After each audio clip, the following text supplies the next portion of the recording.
So on to, honestly, it's just our opinion, guys. We're back to the NRL, and Daniel's come up with a great question, this one, that actually did my head in a little bit.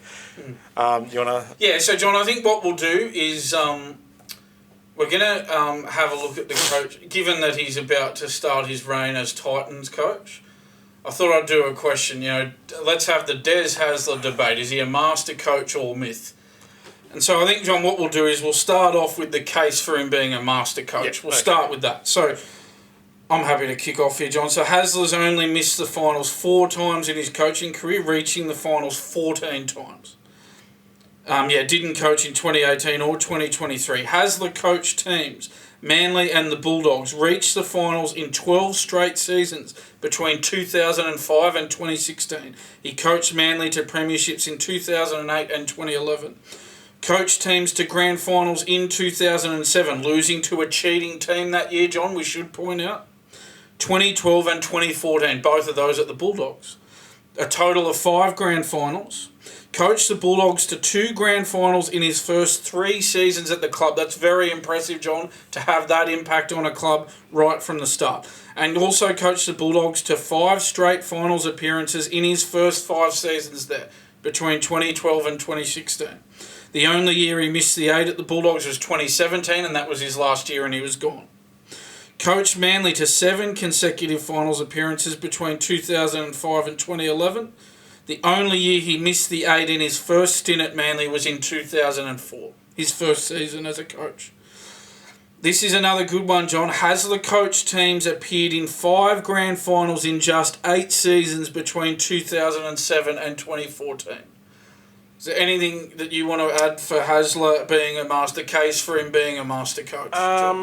So just some things, right? So his overall win percentage 56.3%. Mm-hmm. When you look at overall win percentages for most coaches, that's actually really, really good. It's hard for any coaches to have much higher than that. If we look to the extreme, who would you say is the best coach in the modern era? It's Craig Bellamy for sure. Yes. And his win percentage is, I looked this up last night and forgot to write it down, it's 69%. He currently sits at the highest, right? Tell you what, is it? Can I throw something out there, John? Yep. Is the best coach Craig Bellamy or is the best coach Ivan Cleary now?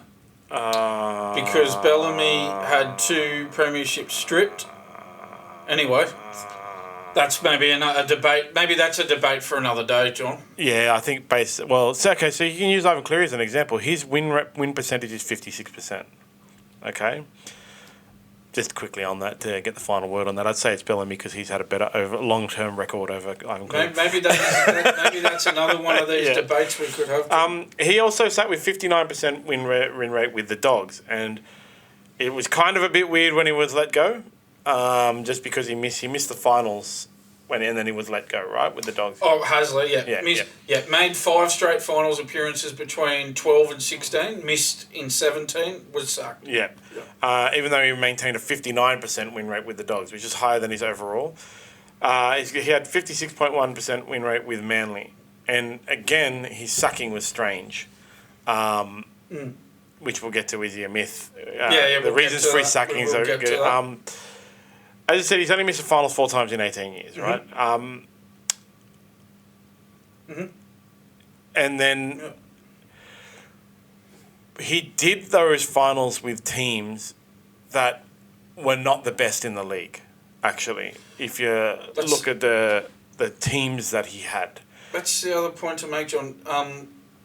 In 3 of the 4 seasons before Des Hasler got to the Bulldogs, they didn't make the top 8. Yeah. And in one of those seasons, they won the wooden spoon. Mm-hmm. So it wasn't like he was walking into a team that he took over and made an instant impact on a team that wasn't making the finals. Yeah, exactly. And it was the same with Manly. So when he went back to Manly, right, it was they'd missed the finals as well, and he walked in and took them straight into the finals, I believe. Sorry. 2004 was his first season with Manly. Missed the 8 there. So his second stint. His second stint. Sorry. Yeah, so I think in 2018. So 2019 was his first year of his second stint at Manly. And I'm pretty sure in 2018 Manly missed the 8. Let me so just we'll check and look that confirm that. Because it was twos before that, right? So Actually, yeah, I've got that somewhere in my notes. yeah, they came 15th. Yes, they did. They did miss the 8 in 2018. Yep. And he walked in 2019. Yeah. And made the 8, right? Yes. Yeah. Went to 6th. Yeah. Okay, and he won best coach of the year because most improved. Most improved. He won most improved coach of the year. So you look at all of these things together, and then there was also the other period of time in which only 3 coaches won premierships. Between I think it was 2006 when the Broncos won, and then it was Wayne Bennett, Des Hasler, and Craig Bellamy were the only ones who won premierships for a long. I think until 2013 when the Roosters won. When Robinson won it against Manly. It was against Manly, right? Yeah. Yeah. So Des Hasler was also in that. If Des Hasler had won that. But he'd left Manly by then. But yeah. Yeah. Oh yeah, that's true. Yeah. But you know. Oh yeah, that was the first time that we were finally going to see a different coach win. Definitely, even though it was a different team. He was Manly coach. Even though it was a different team, right? That was it. So between 2006, but I get what you're saying. There was 2006 and 2012, only 3 coaches won premierships. There was a long stretch where not many coaches were sharing the premierships, and it was different teams. So Wayne Bennett gave you the different team. Okay, so 2010 he went Broncos, Dragons. 2006 Broncos, 2010 Dragons. 2011 was. Hasler won. 2008 was Hasler. Yeah. 2007 was Bellamy. 2009 was Bellamy. Yeah, and 2012 was Bellamy. Yeah. Yes. So I think that's all those years. That period of time gives you an indication that in a period of coaching in which the only super coaches in the competition were Wayne Bennett and Craig Bellamy, there was Des Hasler as well. Okay, in that period of time there were no other, and Ivan Cleary was coaching then. Right, so you'd have to say if you've finished your world view at 2012, it's Des Hasler is one of the greatest coaches. Yeah, so you're right. Yeah, so between 2006 and 2012, the only premiership winning coaches were Bennett, Hasler, and Bellamy. Yeah. So moving on to the flip side. The myth. There's always in a debate. There's always a flip side, John. It's been 7. His last grand final appearance was 2014. Yes. Okay. And this speaks to Wayne Bennett as well. Because Wayne Bennett's last premiership was 2010. Mm-hmm. So in an era... within one play in 2015, but yeah. In an era of super coaches from 2006 to 2012, there's been a change. Okay. And so now we have Des Hasler. Last grand final was 2014. Mm-hmm. He's had 7 coaching years since then. So it's not like he's been out of the game. Mm-hmm. 7 coaching. He missed 2018, 2023. Every club that he's coached at has had salary cap issues. Yes. And he has embedded this culture in Manly. Wow, the light just changed. I guess the storms are coming. Like disco lights. Yeah. I guess the storms are coming, guys. That he's embedded that culture at Manly, and it's pretty well publicised that he embedded that culture at the Bulldogs, and that's been the major hurdle to the Bulldogs moving forwards. And they've been trumpeting it out every year, but last year was finally the final time, apparently. Yeah, so you talk about these back-ending these contracts when he left clubs, John. I've got some notes on it. So he back-ended contracts in both his first stint at Manly and his stint at the Bulldogs. It didn't hit Manly straight away. You touched on it before. They made the prelim in 2012, which was the year after he left, grand final in 2013, and the finals again in 2014 in the 3 years after Hasler left. But then his back-ended contracts hit them, John. They missed the finals in 2015, 2016 and 2018, playing in just one finals game in 4 seasons. That was in 2017.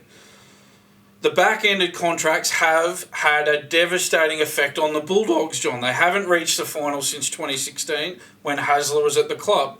That shocking run they've had included a wooden spoon in 2021. Since then, they have not recovered, and he left 6 years ago, John. Also, John, you touched on his second stint at Manly between 2019 and 2022. I think that barely earned him a pass mark, John, which shows his best days might be behind him as a coach. In 4 seasons, he reached the finals twice, but missed them twice and didn't reach a grand final in that second stint at Manly. One thing I need to add, John, about how he left Manly the second time. Manly didn't win another game after the Pride jersey debacle of 2022 and missed the finals. It led to Hasler's sacking. He took the club to court over his sacking and wasn't happy with their handling of that matter, but nothing was said about Hasler's inability to get his players to refocus after the debacle. A lot was made of the club mishandling the situation, but nothing was said about Hasler being unable to unite the team again after that, John. That's part of the job of a coach, to unite a team amid a crisis, even if the crisis wasn't caused by the coach. He seemed more interested in playing the blame game and pointing the finger at the Manly hierarchy than reviving his team's season. That counts against him, in my view. Yeah, John. I think what... obviously, it's his time is over from being a master coach, okay? But I think what he tends to do... I think he actually has the ability to be a great coach. He does. You can see it in when he comes into the Bulldogs. Doesn't sign a whole bunch of players or anything like that. Has a pretty average team and makes the finals. Did the same for Manly, right? He went from 16th to 6th. He's won the Most Improved Coach award. Technically, it's Dally M Coach of the Year, but for the rest of my life, I'm calling it the Dally M Most Improved Coach of the Year. But then what he does is he buys a premiership. Actually, he buys grand final appearances for cheap with back-ended contracts. And he leaves the club. He leaves in a massive hole. But he gets sacked. That's the thing, though. He gets sacked every time. Has he ever left the club without getting sacked? He got sacked from Manly, and that was... So I mentioned we'll touch on it later because this is one of the things about him as well. The reason he got sacked from Manly was because he won a premiership in 2011. Mm-hmm. Signed for the Bulldogs to start in 2013. Yes, and it got pushed. And then it got pushed forward because he got sacked 2 weeks after the grand final. You know, because when he signed with the Bulldogs, he went around to players and staff and stuff like that and said, "Come with me to the Bulldogs," right? He actually did this. That's why he got sacked, because he stopped concentrating even on Manly for 2012 and went straight to the Bulldogs 2013, the second he signed with the Bulldogs. Then he went to the Bulldogs. And he got sacked from there. Why did he get sacked from there? He missed the finals. It was a little bit weird at the time. I don't know why he got sacked from there, but he got sacked from there. Then he went back to Manly, and he got sacked from there. So he hasn't had... I think what's happened in the time between when he last appeared in a grand final, he hasn't had time to buy a premiership. And that's why my conclusion is actually he's always been a myth. I think even though he was able to get those 2 premierships, lose 3 grand finals, which 5 appearances for a coach is a lot. In 8 seasons, yeah. And even though he was in that super coach period where there was only 3 super coaches in the league, only 3 coaches capable of winning premierships, one of them bought a premiership. One of them bought premierships, and that's Des Hasler. One of them, Craig Bellamy, built premierships continually. Yes, cheated. Apparently wasn't involved in the cheating, and it's not his fault. Yes, cheated, but since then has gone on to win premierships. He has. Bellamy has won. He won the premiership in 2012 and 2020 after all the salary cap fallout had occurred. The other one, Wayne Bennett, who has forever been highly criticised about winning premierships in Brisbane in all of his early premierships being unfair teams and all that kind of stuff. The 2006 Broncos team was amazing. But they beat a 2006... Who they beat in the final? Melbourne, yeah. Melbourne, right? A 2006 Melbourne team that was amazing. And the team that was found to be over the salary cap. So Wayne Bennett beat the cheaty team, right? Without buying a premiership. 2010, yes, Wayne Bennett recruited a bunch of players, but he didn't buy superstars. He bought guys like Jamie Soward, who were notorious for being too good for Premier League, not good enough for first grade. Jamie Soward in the Premier League, there was something where he played for the Newtown Jets and outscored every other team for the year.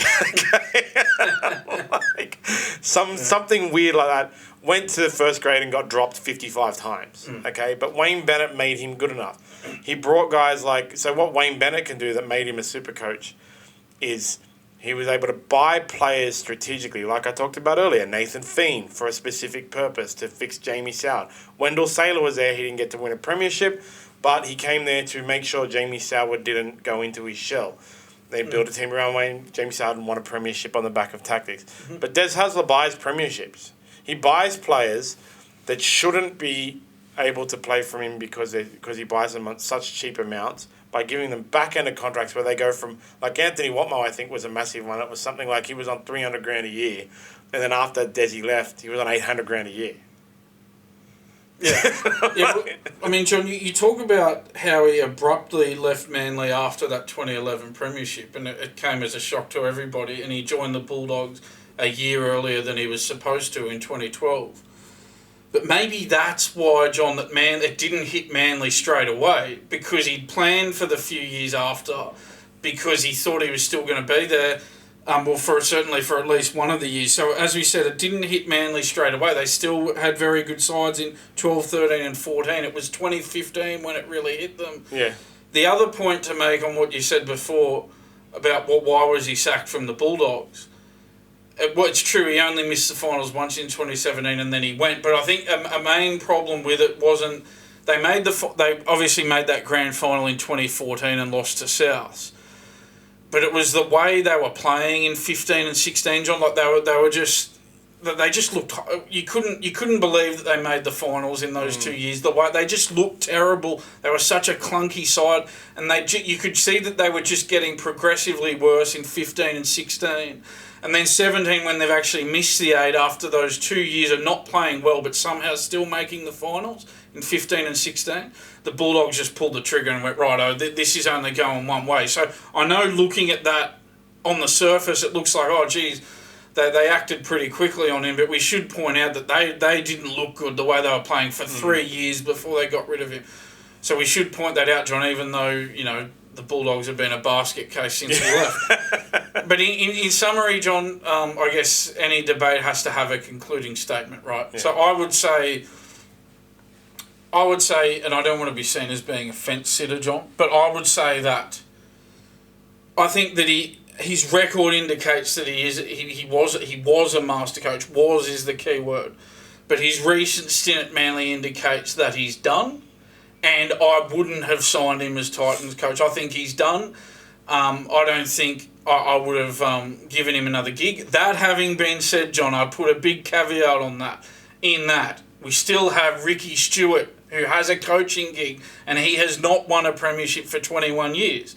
And I have to put that caveat in there, John, because if Ricky Stewart can still get a coaching gig somewhere, then absolutely Des Hasler should, although I wouldn't sign him. That's my summation, John, if that's a fair one. Yeah, my summation is he's actually always been a myth who just bought premierships. That's all right. We can agree to disagree on that. I think even during that era when he was, like I said, one of the only three coaches that could win a premiership, he was the only one that bought the premierships as opposed to building teams to win premierships. Yes, Craig Bellamy cheated, but Craig Bellamy has since gone on to show that it was still no fluke. He's built players. Yeah, as I said, I think he escaped a lot of the heat and again, I know the Pride jersey saga wasn't Des Hasler's fault. He had nothing to do with it. But it was his job to get the team to rebound after it, and he didn't do it, John. And I think he escaped a lot of the heat on that. The heat all went on the Manly hierarchy, some heat should have. But Hasler needed to pick them up again after that, and he didn't, John. Yeah, definitely.